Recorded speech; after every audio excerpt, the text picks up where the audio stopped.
वाहिगुरु जी का खालसा वाहिगुरु जी की फतेह। धन धन श्री गुरु अंगद देव जी।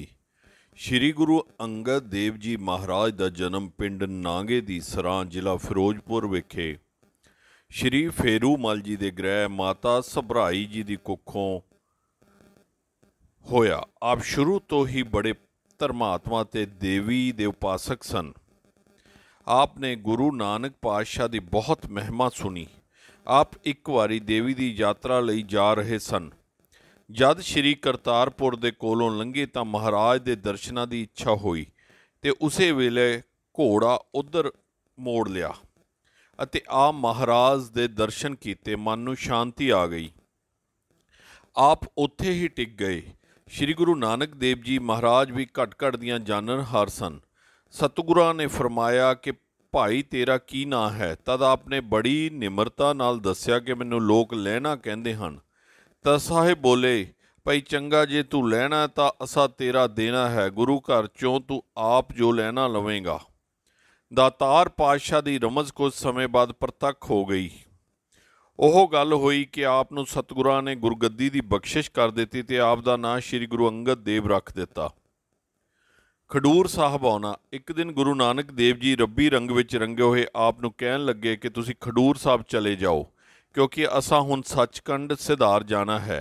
इन्हां बचनां ने आप दे दिल ते गहरा असर कीता ते आप गुरु वियोग विच खडूर साहब आण के अपनी भूआ भराई दे मकान विच बैठ के समाधि विच लीन हो गए ते संसार वल्लों वखरे जहे हो गए। गुरु जी दा प्रगट होना। जदों महाराज ज्योति जोत समा गए ਤਾਂ ਸੰਗਤਾਂ ਦੂਜੇ ਗੁਰੂ ਦੀ ਭਾਲ ਵਿੱਚ ਉਦਾਸ ਹੋ ਗਈਆਂ।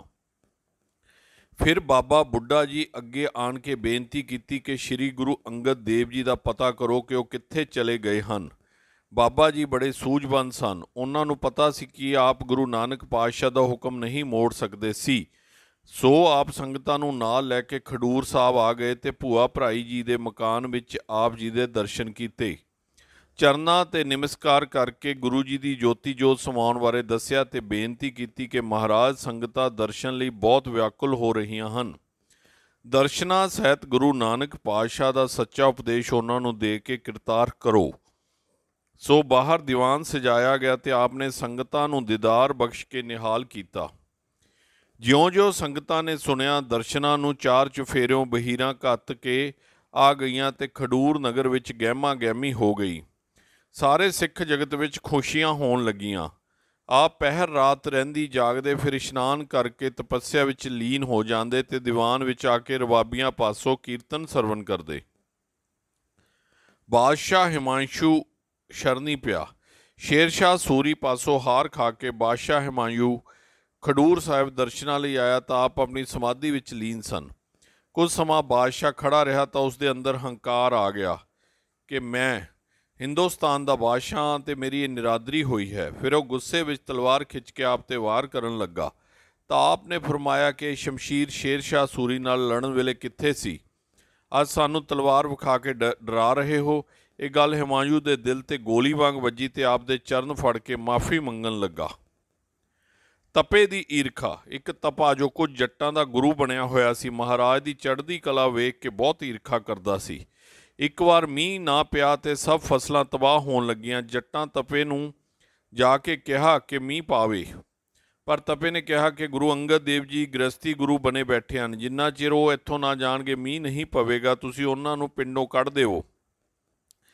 पिंड वालियां गुरु जी अगे बेनती की कि जा मीह पाओ नहीं तो पिंड छड्ड जाओ। गुरु जी ने कहा कि मैं ईश्वर का शरीक नहीं बनना ते आप फिर खडूर साहब छड्ड के पिंड खान रजा दियां संगतां नाल उन्हां दे पिंड चले गए। पर मीह फिर भी ना पिया। कुछ समय मगरों गुरु अमरदास जी आए तो सुन के बहुत दुखी होया ते कहा कि गुरु अंगद देव जी महाराज महान गुरु हैं, तुसा इस तरह करके बहुत बुरा किया। फिर खडूर साहब वालियां गुरु जी नूं जाके अपने पिंड लै आंदा ते नाल पश्चाताप करके माफ़ी मंगी। फिर उन्हां रल के तपे नूं पिंडों बाहर कढ़ दिता। धन धन श्री गुरु अंगद देव जी महाराज। धन धन तेरी सिक्खी। धन धन श्री गुरु ग्रंथ साहिब जी।